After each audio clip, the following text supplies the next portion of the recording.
it's helpful to have some of the background of what this phrase, the year of the Lord's favor, means. And it means Jubilee, or it's referring to Jubilee, and it comes from Leviticus 25. Now, I know Leviticus is always open on our nightstands. It's queued up on our iPads. It's always there for us. But just in case we need a little refresher of this 25th chapter, here God says to Moses, Moses, I want you to tell the people of Israel that every 7 years the land needs to rest for a year. It needs a Sabbath, just as I rested on the seventh day. And then I want you to count out 7 weeks of years, so 49 years. And in the 50th year, you will sound the trumpet, and it will be called the year of Jubilee. And in the 50th year, all people shall return to their families, and all people shall return to their property. This sounds like a nice family reunion, this sort of summertime thing that many of us do, but there's an edge to it. As you continue through chapter 25, you read, now if you come into a time of trouble, and you have to sell off your land, in the year of Jubilee, that land will be returned to you. So the modern equivalent of that would be, if you foreclose on your house, if you foreclose on your farm, in the year of Jubilee, that land will be, your house will be returned to you. In ancient Israel, there weren't banks as we have today. If you needed a loan, you went to the wealthy person or wealthy people in town, and they would set up terms for a loan, and they would give you the money. But if you hit a rough patch, if you had bad luck, if you made a bad decision, or both, you still had to fulfill your debt. And so if you had some land, you would sell the land to meet your debt. If you had children, your children were valuable property, and so you sold your children as slaves. If the debt was big enough, you would sell yourself as a slave too. This was common practice in Israel. It happened regularly, and it's clearly heartbreaking. And you can see how the wealthy would get wealthier. They were acquiring more and more land. They were acquiring more slaves to work that land, more capital in which to lend money. And you can see how the poor could easily lose everything. Just a little bad luck, and you could lose it all. And you would be stuck in a cycle that you could not get out of. Well, into that comes this promise of Jubilee. And God says, we're going to set up a system so that debts are canceled, and slaves are set free, and property is returned, so that the poor have a chance to get out of this cycle that they can't escape, and they can start again, and they can make a life for themselves. And this will function, Jubilee functions, to bring this gap between the wealthy and the poor together every 50 years, to equalize things a bit. Now, scholars debate over whether Jubilee ever actually happened or not. And those that believe that it happened, and I like to believe that it did, those who believe that it happened say it probably just happened a few cycles. But regardless, it captured the imagination of the prophets. It keeps coming up again and again among the prophets. And Isaiah says today, in today's passage, I see injustice. I see the poor unable to get out from the burden of the debts that they carry. They need those debts. They need to be freed from those debts. They need to be freed from slavery. They need property returned so they can have a second chance and start again. And God has empowered me. God has empowered me to announce this good news. Then, if we go to the Gospel of Luke, do you need to get this way? That's all right. There we go. There we go. Another drama of salvation being enacted right here. The lost are found. If we open up the Gospel of Luke and start reading, you see Joseph and you see pregnant Mary on their way to Bethlehem. Then the shepherds and the angels announce that Jesus is born. Suddenly Jesus is an adult. He's baptized. The first thing he does as a baptized adult is he goes to his hometown, as Aaron and Monica were singing. And he arrives in the hometown, and everybody says, oh, look at Jesus. Isn't he just a nice young man now? Look at him. He goes into the synagogue to worship, and somebody hands him the scroll of Isaiah. And he rolls in the scroll until he gets to Isaiah 61, and he reads these first two verses. The Spirit of the Lord is upon me. Yahweh has anointed me to bring good news to the poor, to bring release to the captives, recovery of sight to the blind, and to proclaim the year of the Lord's favor, to proclaim Jubilee. Jesus is saying there's injustice here, and the poor need their debts canceled, their property returned, to be released from slavery. There's injustice here, and God cares about it. This tells us a lot about Jesus' ministry. It's the very beginning of the Gospel of Luke. It tells us where he's going to be going. It tells us that this sort of justice is at the center of God's concern, at the center of God's plan for salvation for the world. This is the sort of world that God dreams of. And as the church, we are empowered as the body of Christ now to work in the world for justice, to be concerned that the poor have enough, that people have enough. Well, those are the first two verses of Isaiah 61. And then the passage turns a little bit. And God says, I'm going to bring a garland instead of ashes for those who have lost everything, for the poorest of the poor, the most broken. I'm going to turn them into oaks of righteousness. They shall become the sturdy ones, those big trees at the center of the forest. They shall be the foundation of life for Israel going forward, the most broken.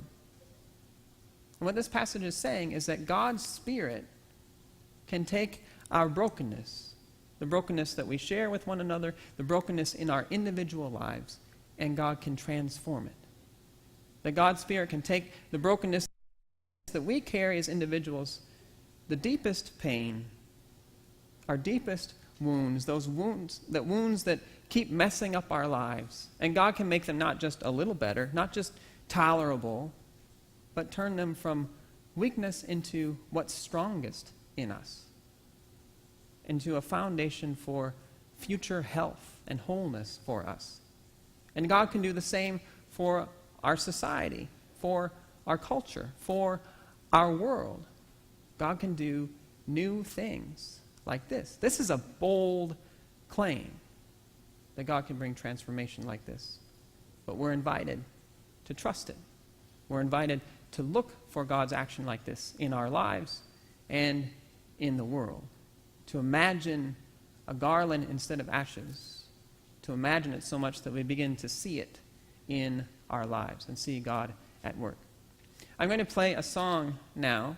And there's a little insert in your bulletin. The lyrics are written there.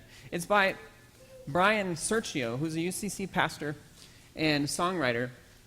He lives in Madison, and he travels all around. But he recorded this song in 1995, and it's about, it's the story of a heavy metal freak heavy metal kid is what he calls him, who told him this story about what he did in his school. And it's the story of outcasts in the school becoming the foundation for health for this school, of God doing a new thing even in the midst of the outcasts. So I'm going to play this song, and then I'll talk about it just a little bit.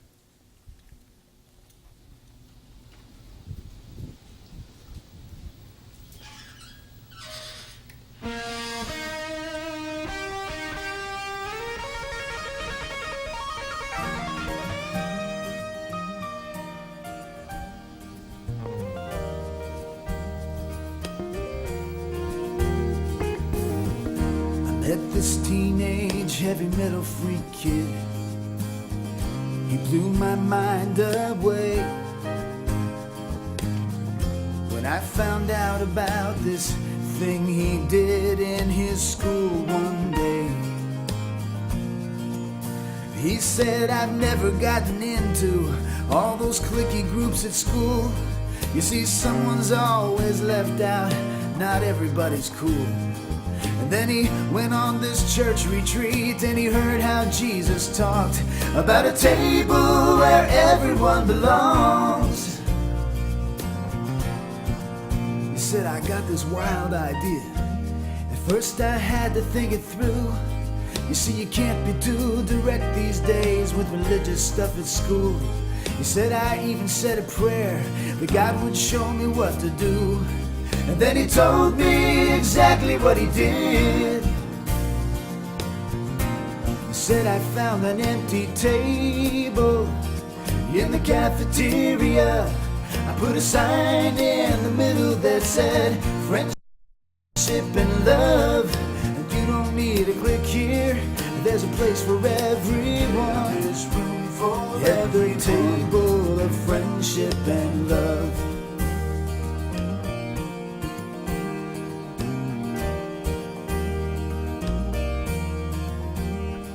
He said, I sat there all alone at first, feeling kinda like a jerk.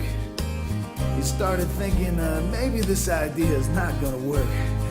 But it was like a sign from heaven when this freshman nerd walked up and said, Wow, is this for real? and the metalhead kid said, yup. And so they ate their lunch together, the Thrasher and the nerd. And it was like they sent a message that was way too deep for words. And it didn't take too long before everybody heard about this radical new thing going on. At that table in the cafeteria, with a sign in the middle that says friendship and love. And you don't need a click here, there's a place for everyone. There's room for every table of friendship and love. And he says you won't believe it, man, but at our school each day we got jocks and heads and nerds and freaks in every social class and race, breaking bread together. And though we're not allowed to pray, when the walls fall down like that, how can God be far away from a table in the cafeteria with a sign in the middle that says friendship and love? And you don't need a click here, there's a place for everyone. There's room for every table of friendship and love. At the table of friendship and love.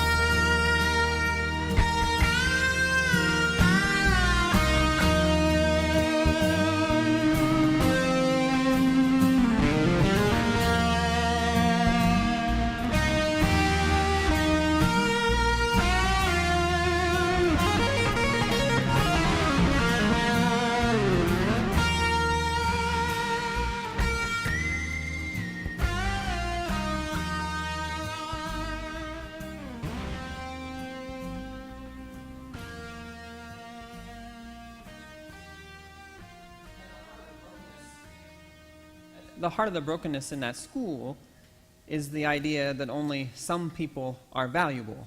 And this is the heart of so much of our brokenness, whether it's in our individual lives, whether we're trying to convince ourselves that we are lovable, or in our relationships with one another, whether we fully extend this value to each other. This is at the heart of so much of our brokenness. Even the poverty or injustice that's present in our world, at its root is the idea that only some really deserve to have enough.